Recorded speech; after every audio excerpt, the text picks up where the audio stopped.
Hello, ladies and gentlemen. Welcome to the very first ever live Straight Talking English podcast. I am incredibly pleased to see all of you here live with me. I am here on my houseboat in the middle of the COVID lockdown.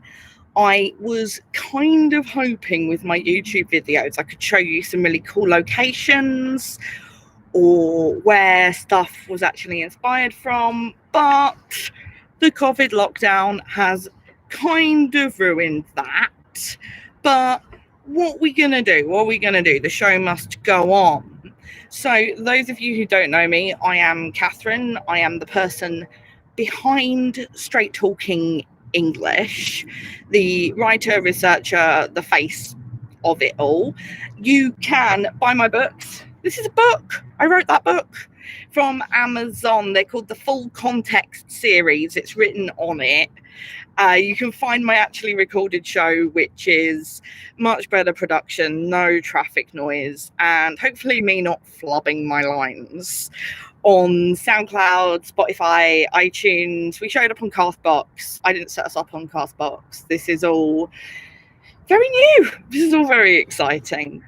I have Patreon/Straight Talking English. For as little as £1 a month, you can support the work I do, and it is greatly appreciated. What else do I do? I've completely forgotten everything else I do. If you're watching this, you're probably on my YouTube channel, so I don't really need to promote this. Big hi to my Twitter live people, because I've got my Twitter going on my phone at the moment. Let's get cracking. As advertised, I was going to tell you today about Jane Weir's Poppies, one of the power and conflict side of the AQA anthology. So it kind of sticks out because it's not one of the ones that's explicitly about war. Like some of them, bayonet charge, exposure, it's kind of obvious that it's about war. But aside from the title and the semantic field of violence, there's not actually that much war going on in this one. I'm going to put it to you today that this is a very female poem. This is not a male poem about males. This is not exposure, which is what fancy people would call a homosocial poem, where just one gender hangs out together. This is predominantly a female poem, but it has messages for universality, much like the image of the poppy itself. There's my first flub. Love it. This is church in Matlock, near Manchester. Our poet, Jane Weir, said, sometimes we'd visit sort of daily, and she'd visit with her youngest son, James. She said it was a way of escaping. There's lots of beautiful things in the graveyard. They used to observe the war graves in particular, and it made her think about the idea of losing a child and what that must be like. A lot of the graves are of young men, soldiers and airmen, some 18. As a mother, I tried to put myself, if you can at all, in the position of someone who might have lost someone. Okie doke, seems reasonable. And there's a link, there's kind of a thread between the triplet of First World War poems. We've got exposure, Wilfred Owen in the front line. A lot of what we know about Owen comes from his letters to his mum, Susan Owen. And it's this like hidden figure of Susan Owen which inspired Poppies. Weir said, I was subliminally thinking of Susan Owen and families of soldiers in any war when I wrote this poem. The poem attempts on one level to address female experience. All right, cool. So we've got somewhere already. Let's pause for a second. Let's leave Jane Weir in that churchyard thinking about the poem. And let's go back in time to about 1918. Remembrance poppies weren't actually a thing until after the war. So near the start of the First World War, John McCrae, a Canadian medic and all-round pretty awesome dude, happened to notice the poppies growing, and a lot of writers actually noticed that there were poppies growing in the middle of the battlefield. John McCrae wrote the iconic poem In Flanders Fields, and it's in Flanders Fields which inspired a generation of people to think of the poppies in northern France as being linked to the tragedy of the First World War. John McCrae's poem goes a little bit like this. In Flanders Fields the poppies blow, between the crosses, row on row, that mark our place, and in the sky the larks still bravely singing fly, scarce heard amid the guns below. We are the dead. Short days ago we lived, felt dawn, saw sunset glow, loved and were loved, and now we lie in Flanders Fields. Take up our quarrel with the foe, to yours from failing hands we throw the torch, be yours to hold it high. If ye break faith with us who die, we shall not sleep, though poppies grow in Flanders Fields. This poem is reprinted everywhere, usually with lovely little poppies in the border. One of the places it was reprinted was in the Ladies' Home Journal in America. On the Saturday morning before Armistice, someone placed a copy of this magazine, the Ladies' Home Journal. She said, about 10:30 o'clock, when everyone was on duty elsewhere, I found time to read it and discovered the marked page which carried Colonel John McCrae's poem, We Shall Not Sleep, later named In Flanders Fields. It was vividly picturized, most strikingly illustrated in colour. I read the poem, which I had read many times previously, and studied its graphic picturization. The last verse transfixed me. This was for me a full spiritual experience. It seemed as though the silent voices again were vocal, whispering, in sighs of anxiety, unto anguish. To you with failing hands we throw the torch. Be yours. And it's in bold in my notes. Be yours. To hold it high, if ye break faith with us who die, we shall not sleep, though poppies grow in Flanders Fields.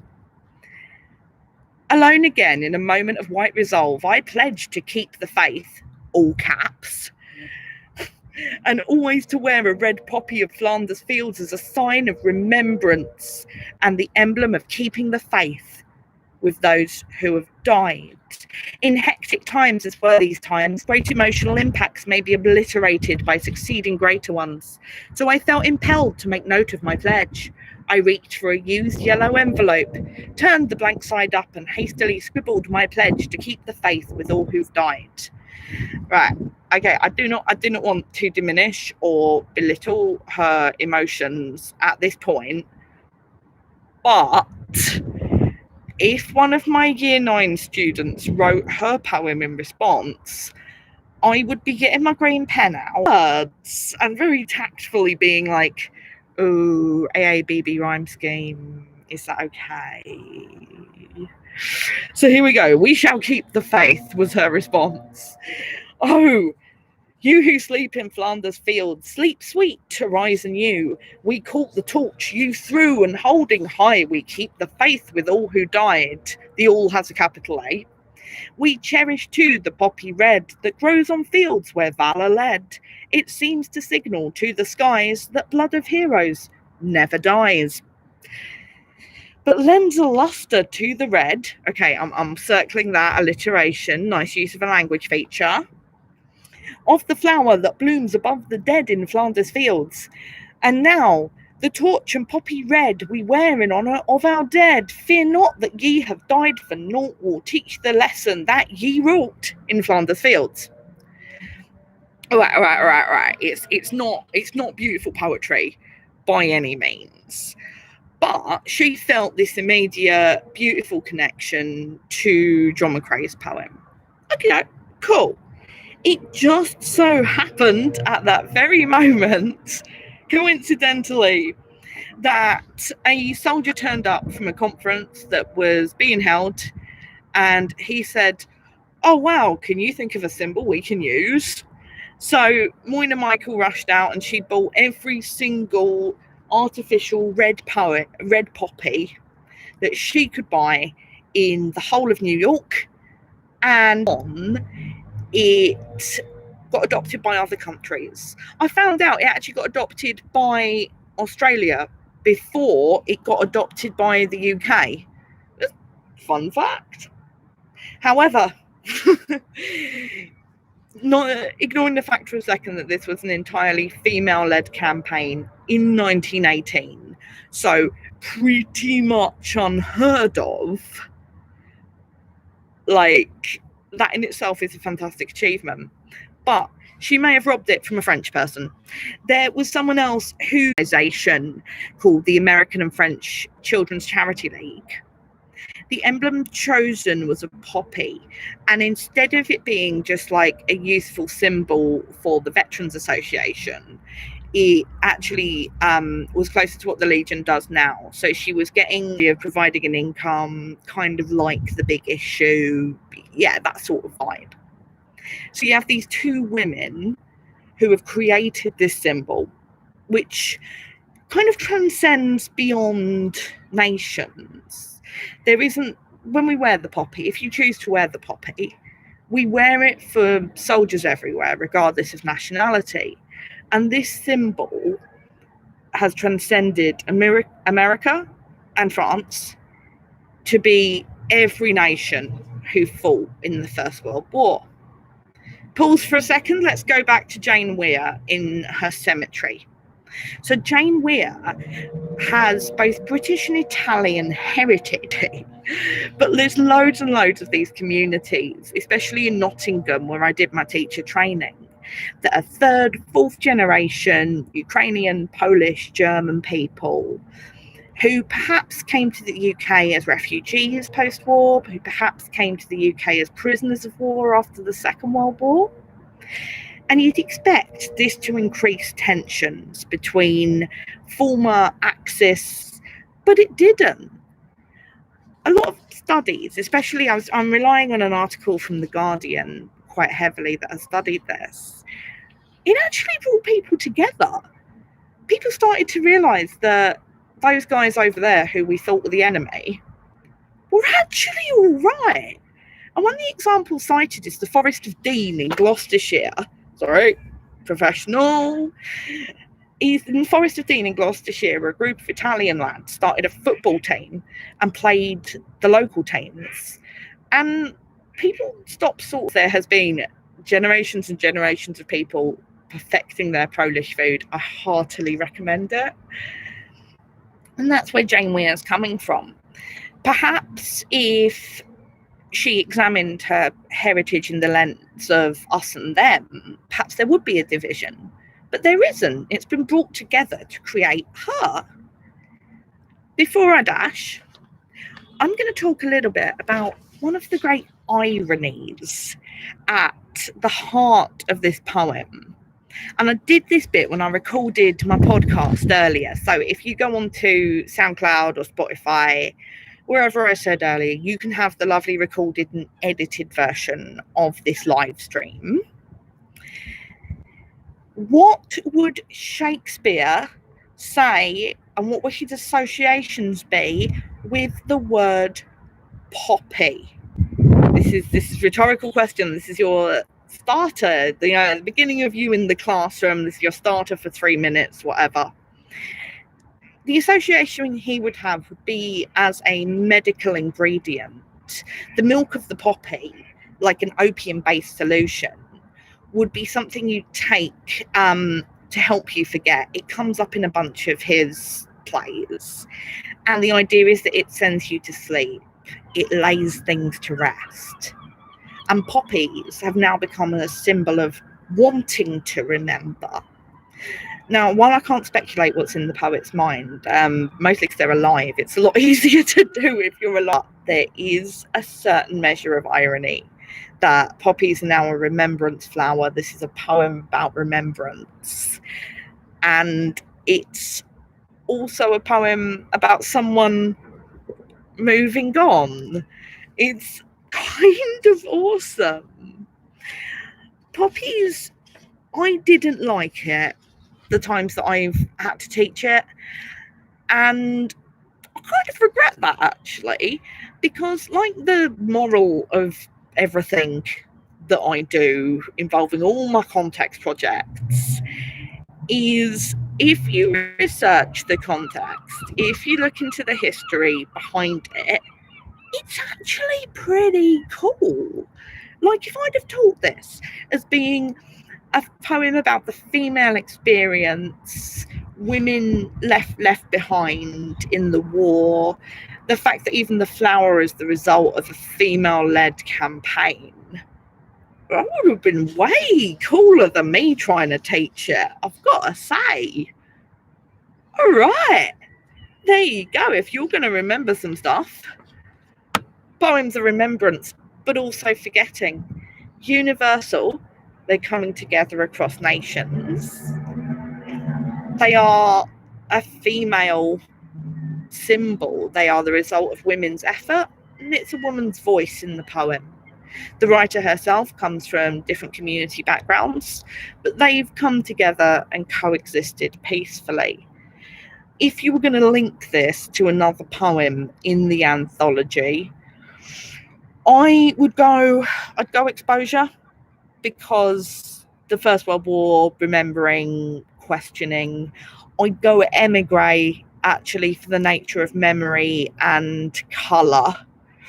I'd be tempted to do Tissue, but I always say don't touch tissue unless you're sure about it, which is actually a really terrible thing to say since I'm in the middle of lockdown.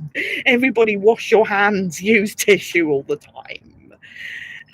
You could do Bayonet Charge, I guess, and the Power Bank poem, which is Light Brigade, which goes with everything. If you've got Light Brigade memorised, because it's the only one that has a positive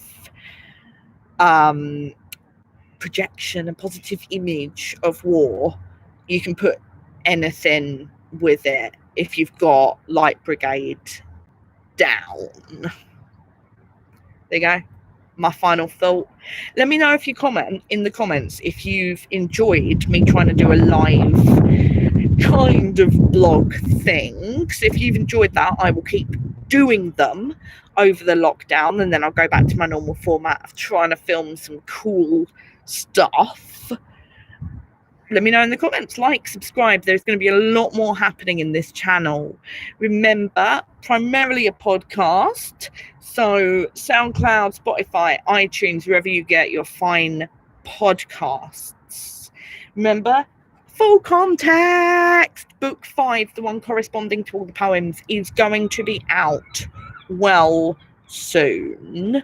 First draft is finished. We're actually getting somewhere on that one. Patreon/Straight Talking English. Even £1 a month will make a really big difference to my work.